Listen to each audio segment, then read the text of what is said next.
విక్రమ్ టీవీకి సబ్స్క్రైబ్ చేయండి. Subscribe to Vikram TV. Subscribe to Vikram TV. Subscribe to Vikram TV. Subscribe to Vikram TV. Please like, share and subscribe to Vikram TV. సరే, ఎందుకన్నా మరి కాంగ్రెస్ పార్టీలో ఎందుకు చేరాలనిపించింది? ఎందుకు Congress party ఎంచుకున్నారు? కాంగ్రెస్ అంటే మా ఫ్యామిలీ కాంగ్రెస్ బెడ్ అండి. ఆ, తాతల కాలం నుంచి మా పెద్ద చెప్పాను కదా, కొమరయ్య గారు అనేది ఒక కాంగ్రెస్ పార్టీకి ఒక గాడ్ ఫాదర్ లెక్క ఆ పర్టికులర్ ప్రాంతంలో ఉంటుంది. ఆయన చూస్తుంటే కాంగ్రెస్ పార్టీ అప్పట్లో రాజీవ్ గాంధీ అంటే చాలా ఫేమింగ్ ఉంది. రాజీవ్ గాంధీ అంటే చాలా ఇష్టం నాకు, నిజంగా చెప్తున్నాను. రాజీవ్ గాంధీ గారిని అసలుకి ఆయన స్పీచ్ అప్పట్లో దూరదర్శన్ ఉంటుంది, మీరు తెలుసు కదా, ఆ దూరదర్శన్లో స్పీచ్ వస్తుంటే కూడా చాలా ఇంట్రెస్ట్ తోటి చూసేది. సో ఇందిరాగాంధీ చనిపోయినప్పుడు కూడా నేను చిన్నపిల్లగాడిని. సో రాజీవ్ గాంధీ ఎప్పుడైతే 91లో చనిపోయాడో, సో అప్పుడు చాలా నాకు కూడా ఏదో మన సొంత మనిషి పొడగొట్టుకున్నాము అనే ఫీలింగ్ అనిపించింది అప్పుడు. సో అట్లా కాంగ్రెస్ పార్టీ మీద చాలా ఇంట్రెస్ట్. కాంగ్రెస్ పార్టీ ఏం చేయలేదు పబ్లిక్కి అప్పుడు. ప్రతి ఒక్కరు ఇండ్లు ఇచ్చింది, పొలాలు ఇచ్చింది, అన్ని అప్పుడు ఇచ్చినాయి అండి, ఇప్పటికి కూడా నడుస్తున్నాయి.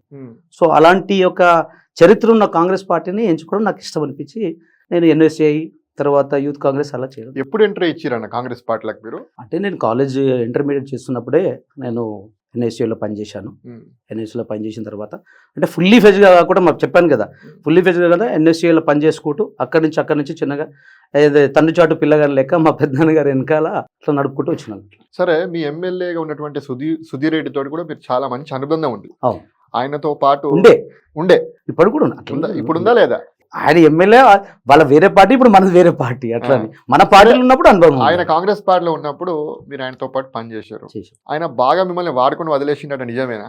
ఇప్పుడు ఎలక్షన్లకు వచ్చినప్పుడు కంపల్సరీ ప్రతి ఒక్క కార్యకర్త గుర్తొస్తుంది. ఎమ్మెల్యే పని కావాలంటే కంపల్సరీ నువ్వు గొప్ప అంటారు. సో నేను ఆయనకు నచ్చిన ఆ ప్రాంతానికి హయత్ నగర్ లో సరే యువకుడిని మంచి బలమైన కమ్యూనిటీ, సో మంచి బలమైన అంతలో అక్కడ చంద్రశేఖర్ అనే వ్యక్తి కూడా యూత్ ఏది డివిజన్ ప్రెసిడెంట్ ఉంటుండే.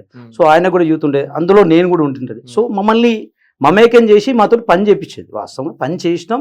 ఆయన 2009లో అఖండ మెజార్టీతో విజయంతో సాధించడం, మా డివిజన్ తోటి ఎంత కావాలో అంత మెజార్టీ కూడా ఇవ్వడం జరిగింది.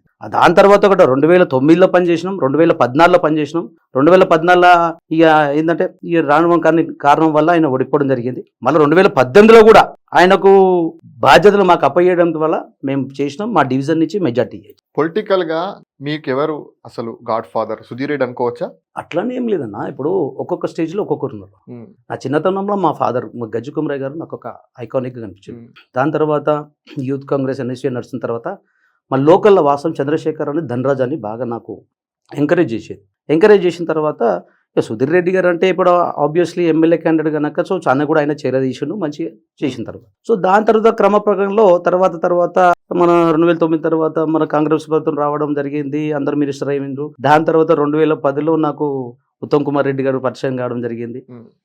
వాస్తవం చెప్పాలంటే ఉత్తమ్ కుమార్ రెడ్డి గారు ప్లస్ ఈ రోజు ప్రసాద్ గారు ప్రతి ఒక్క ఎమ్మెల్యేని పరిచయం చేసిందంటే క్యామ్ మల్లేష్ గారు అప్పుడు మా రంగారెడ్డి జిల్లాకు అంటే డిసిసి ప్రెసిడెంట్ గా ఉంటుండే. ఆయన వల్ల నాకు ప్రతి ఒక్కరిని పరిచయం చెప్పింది. వాస్తవం ఏంటంటే నాకు లోకల్లో సపోర్ట్ చేసింది వాళ్ళు, సో స్టేట్ గా సపోర్ట్ చేసింది క్యామ్ మల్లేష్ గారు. సో వచ్చిన పరిచయం వల్ల తర్వాత వాళ్ళతో ర్యాప్ పెంచుకొని దాని తర్వాత ఉత్తమ్ కుమార్ రెడ్డి గారితో అటాచ్మెంట్ కావడం జరిగింది. పార్టీ కోసం దాదాపు మీరు 15 ఏళ్ళుగా మీరు కష్టపడుతున్నారు, అనేక కేసులు ఎదుర్కొన్నారు, అనేక సార్లు అరెస్ట్ అయ్యారు, ఎంతో కష్టపడ్డారు. ఎందుకు మరి మిమ్మల్ని ఇంకా కాంగ్రెస్ పార్టీ గుర్తిస్తలేదు? యాక్చువల్గా 15 ఏళ్ళు కదా, 25 ఏళ్ళ నుంచి ఉంటున్నాను, అంటే చిన్నతనం నుంచి ఉంటున్నాను కనుక మమ్మల్ని గుర్తించకుంటే నేను పిసిసి సెక్రటరీగా ఎందుకు ఎదిగానండి. నన్ను గుర్తించారు కనుకనే నేను ఎన్ఎస్సీ సెక్రటరీగా చేసిన, రాజీవ్ గాంధీ గ్రేటర్ హైదరాబాద్ వైస్ ప్రెసిడెంట్గా చేసిన, జిల్లా ఉపాధ్యక్షునిగా చేసిన, తర్వాత జాయింట్ సెక్రటరీగా చేసిన, సెక్రటరీ కూడా చేసిన. దాని తర్వాత కూడా ఉత్తమ్ కుమార్ రెడ్డి గారు నా యొక్క వర్క్ గుర్తించి 2015లో ఎప్పుడైతే ఆయన పిసిసిగా జాయిన్ అయ్యారో అప్పటి నుంచి ఆయన పోయేదాకా నేను ప్రోటోకాల్గా పనిచేసిన, ప్రోటోకాల్లో కంప్లీట్గా పనిచేసిండు, నాకు బాధ్యతలు ఇప్పించిండు, నన్ను నమ్మిండు, కంపల్సరీగా ప్రోటోకాల్లో నాకు బాధ్యతలు ఇచ్చిండు. LDMRCలో పనిచేసిన, డిమానిటైజేషన్లో పనిచేసిన, ప్రతి ఒక్కరి దగ్గర పడిన, కేవీ కృష్ణమూర్తి దగ్గర పనిచేసిన, ఎస్వి బాలాజీ దగ్గర, వీళ్ళందరి దగ్గర పనిచేసిన. అంటే నా వర్త్ ఉంది కనుకనే ఆయన నాకు అప్పగించిన బాధ్యతలు నేను పూర్తిగా నెరవేర్చుకుంటే వాళ్ళందరితోటి చేసుకున్నాను. పార్టీ అధికారంలో లేనప్పుడు చాలా కష్టపడ్డారు. ఇప్పుడు మీకంటే చోటా నాయకులు, మీకంటే జూనియర్లకు మీ నియోజకవర్గంలోనే చాలా మంది ముఖ్యంగా రెడ్లకు పార్టీ అధికారంకి వచ్చినాక పదవులు ఇచ్చింది. మీలాంటి నేతలకు ఎందుకు ఇస్తలేదు?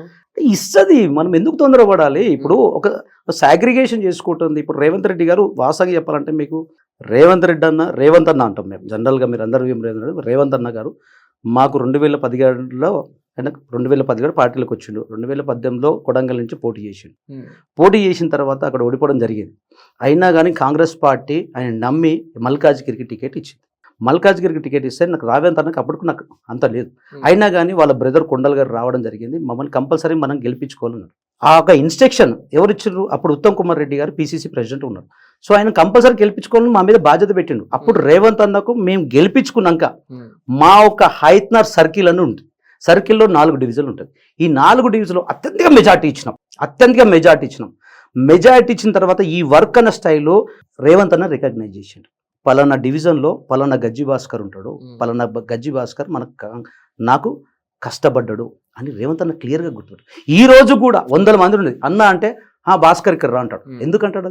అది కష్టపడ్డాం గనక ఆయన గుర్తింపు, మమ్మల్ని గుర్తిస్తుండే ఆయన. రేపు రానున్న రోజులలో కూడా కంపల్సరీ మమ్మల్ని గుర్తిస్తాడు.